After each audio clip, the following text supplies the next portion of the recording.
고난을 통해 하나님을 찾으라라는 제목으로 우리가 말씀을 묵상하도록 하겠습니다.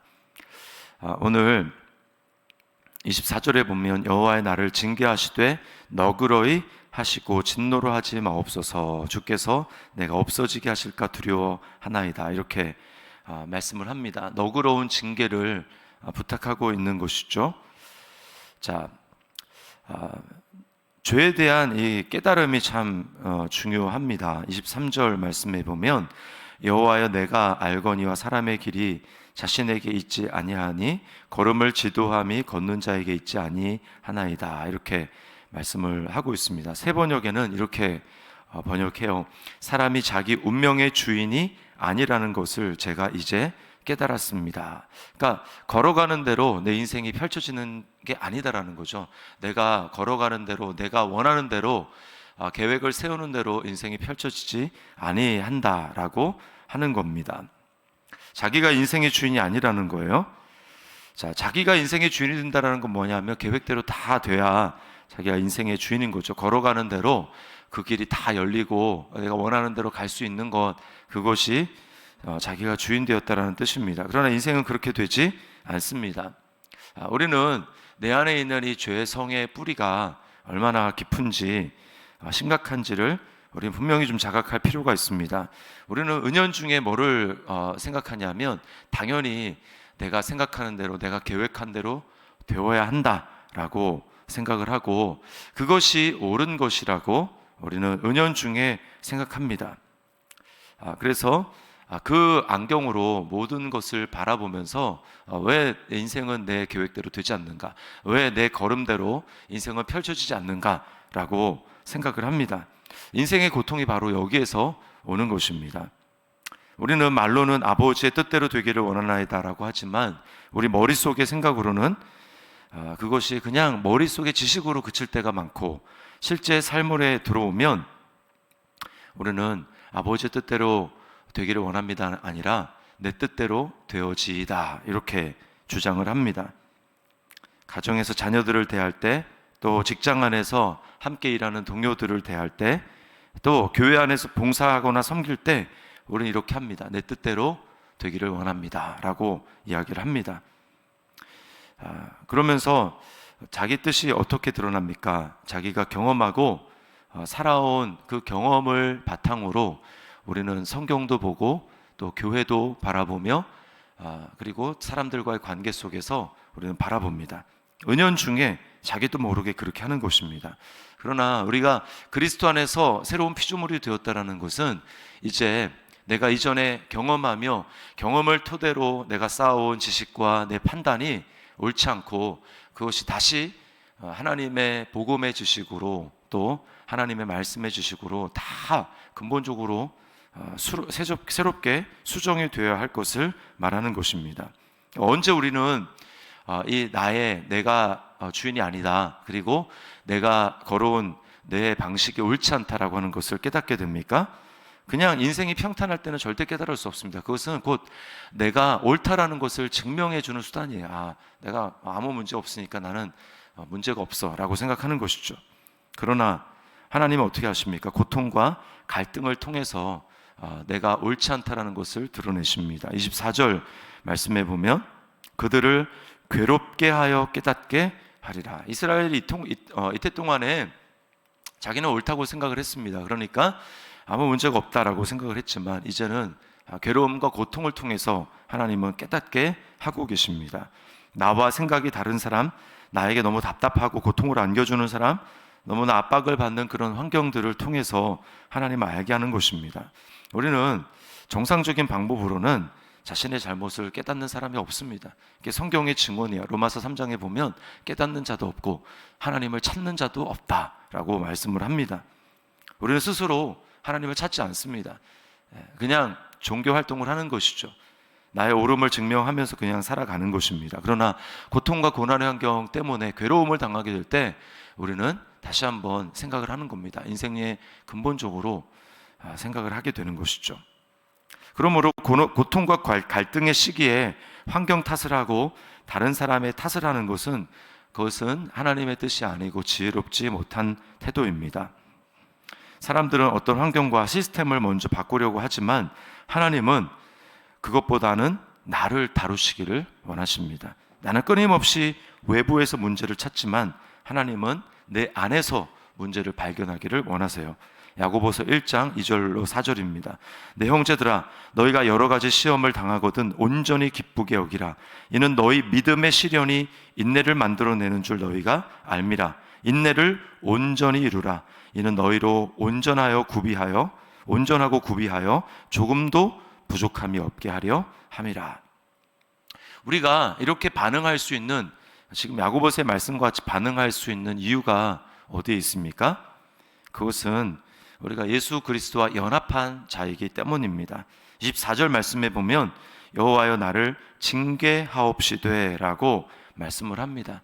이 징계라는 것은 멸망이 아닙니다. 우리도 마찬가지입니다. 히브리서 12장에 보면 하나님이 택한 자들마다 징계하신다. 아버지가 징계하지 않는 자식이 어디 있느냐라고 말하죠. 그러므로 징계받을 때 그 징계를 너무 무거운 것으로 받아들이지도 말고 경히 여기지도 말라고 말씀을 합니다. 우리는 예수 그리스도와 연합한 자이기 때문에 하나님의 우리 아버지가 되십니다. 그리스도께서 내가 중심이 되어서 살던, 내가 주인된 삶에서 그런 모든 죄에서 예수 그리스도께서 하나님의 진노를 받으셨습니다. 이스라엘 백성들에게 하나님의 진노가 임해야 되는데 예수님이 진노를 받으셨습니다. 예수님이 심판의 죽음을 당하셨어요. 예수님이 자기 중심성을 부인하시고 아버지의 뜻을 따라 죽으셨습니다. 그러므로 우리에게는 아까 징계를 하시되 너그럽게 해달라고 하는 그 하나님의 말씀이 우리에게 이루어지고 우리는 하나님의 뜻을 따라서 내 중심성을 날마다 예수 그리스도 안에서 연합한 자로 환경의 갈등과 어려움이 올 때에 환경 탓이다, 저 사람 탓이다 라고 하는 것이 아니라 나를 바라보면서 하나님이 나를 다루시고 계시는구나, 하나님이 나를 변화시키고 계시는구나 라고 하는 것을 깨닫고 우리는 하나님의 뜻을 따라 나를 부인하고 나를 돌이켜야 합니다. 자, 적용입니다. 내 삶 속에서, 관계 속에서 고통과 갈등을 겪고 있는 영역은 무엇입니까? 그것이 내 뜻대로 되어지이다 라는 자기중심성의 문제 때문은 아닙니까? 그리스도와 연합한 나로 그 문제를 통해 어떻게 예수님을 닮아가며 성장할 수 있겠습니까? 어떻게 반응하는 것이 하나님의 뜻입니까? 자, 오늘 이스라엘 백성들의 문제는 또 하나 하나님을 찾지 않는 것이었습니다. 21절 말씀에 보면 목자들은 어리석어 여호와를 찾지 아니하므로 형통하지 못하며 라고 말씀을 하고 있습니다. 자, 여기 목자들이란 것은 지도자들을 의미합니다. 자, 그런데 우리는 항상 어떤 생각을 하고 있냐면 지도자는 교육자들만 지도자들이지 이런 생각을 하는데요. 그렇지가 않습니다. 그리스도인들은 모두 지도자 의식을 가져야 합니다. 왜 그렇습니까? 머리이신 예수 그리스도로 말미암아 우리가 한 몸이 되었고 지체가 되었기 때문입니다. 그래서 신약 성경은 끊임없이 우리에게 뭐라고 하냐면 피차 권면하라 라고 말씀을 합니다. 그리스도의 말씀이 풍성히 너희 속에 거함으로 너희가 서로 피차 권면하는 자가 되라 라고 말씀을 하는 거예요. 그러므로 우리는 어떠해야 됩니까? 날마다 말씀 가운데 나아가고 하나님을 찾아야 합니다. 피차 권면하기 위해서는 내 지혜로, 내 생각으로, 세상적인 관점으로, 세상의 지혜로 이렇게 하는 게 어떻겠느냐라고 말하는 것이 아니죠. 우리는 그리스도 안에서 아까도 얘기했지만 끊임없이 이전에 알던 지식, 이전에 알던 경험이 아니라 복음 안에서 내가 예수 그리스도와 연합한 존재로 끊임없이 우리는 새로워지고 그것을 가지고 나 자신을 바라보고 그것을 가지고 환경을 바라보고 그것을 가지고 서로의 관계를 바라보고 그것을 가지고 세상을 바라보는 존재이기 때문입니다. 그래서 그 그리스도 안에 있는 복음의 지식으로 하나님의 말씀으로 우리는 서로 피차 권면하는 존재여야 하는 거예요. 세상에 대해서는 하나님이 뭐라고 말씀합니까? 우리를 부르신 것은 우리가 날마다 그리스도 안에서 새로워지고 이제 세상에 대해서는 우리가 더더군다나 이 지도자 역할을 감당해야 됩니다. 왕 같은 제사장으로 우리를 삼아주셨어요.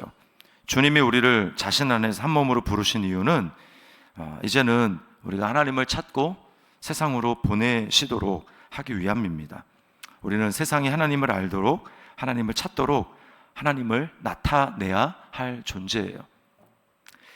자, 그러기 위해서 우리가 필히 해야 될 것은 한 몸 된 그리스도 안에서 예수 그리스도를 머리로 모시고 우리가 한 몸이 되었다면 한 몸 안에서 온전히 서로 하나 되고 사랑하는 것입니다. 이것은 감정적인 사랑이 아니에요. 자기 죽음을 통해서만 그렇게 할 수 있습니다. 자기 죽음을 나타내는 것입니다. 예수님이 십자가에서 자기를 죽임으로 내어주심으로 우리를 사랑하셨잖아요. 우리가 서로 사랑한다는 것은 그냥 피상적인 감정적인 세상에서 얘기하는 그런 사랑이 아닙니다.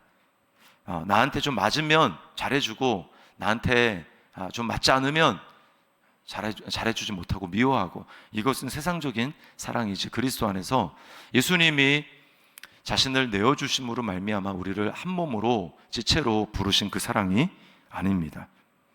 그러므로 우리가 예수 그리스도 안에 있고 내가 그리스도와 연합한 존재고 그리스도 한 몸 되었다면 우리 어떻게 해야 됩니까? 우리도 예수님과 똑같이 그렇게 해야 됩니다. 요한일서 3장 16절에 그가 우리를 위하여 목숨을 버리셨으니 우리가 이로써 사랑을 알고 우리도 형제들을 위하여 목숨을 버리는 것이 마땅하니라. 여기 형제는 육신의 혈육의 형제들을 말하는 것이 아니고 믿음의 형제들을 말하는 것입니다. 하나된 믿음의 형제들, 그들을 사랑하는 거예요.